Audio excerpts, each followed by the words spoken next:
Well, back to more concrete things. So we found out that sneak attack, because my character's rogue, and I'm always like sneak attack, sneak attack. I want to get sneak attack. So we found out it specifies allies must be within 5 feet of your target because there was a situation where, Yeah, very interesting. It was like monster on monster violence was happening because again, you've triggered three encounters. The undead weren't going to attack the priest, but they were attacking his allies once the priest was dropped and they couldn't see his medallion, which came up later.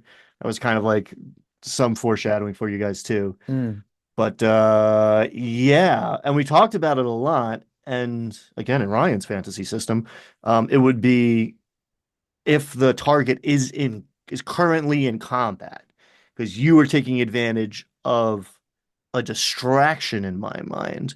And the way it's worded now, it almost feels implied that you were taking advantage of some sort of like teamwork with your ally who's in melee. yeah, But like in the narrative structure of the game, this guy is was facing away from you. right. First of all, is 180 degrees, paying attention to a large, literally a swarm of skeletons. So the rogue's ability to line up like the perfect little sneak attack, like kidney shot, and get through the defenses of the target should have procced. And if we were having that conversation 6 months ago, 4 months ago, I would have been like, yeah, perfect. But right now, I'm trying to hew as close as I can to rules as written, or Yeah, at least intended. yeah. So we let it ride, kind of like by the book. Um, Yeah, narratively, it makes a lot of sense, right? I mean, what's the ultimate sneak attack? You're attacking something else, something attacks you from behind. But but what we have been doing and what has made a lot of sense is the paladin's been rushing and getting close to an enemy, buffing his AC so that it's harder for him to hit, and then I can snipe from afar and get that those extra 2d 6 damage.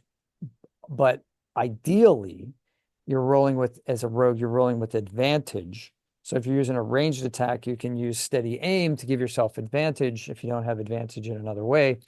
And now you've got, a chance of, you've increased your chances to crit.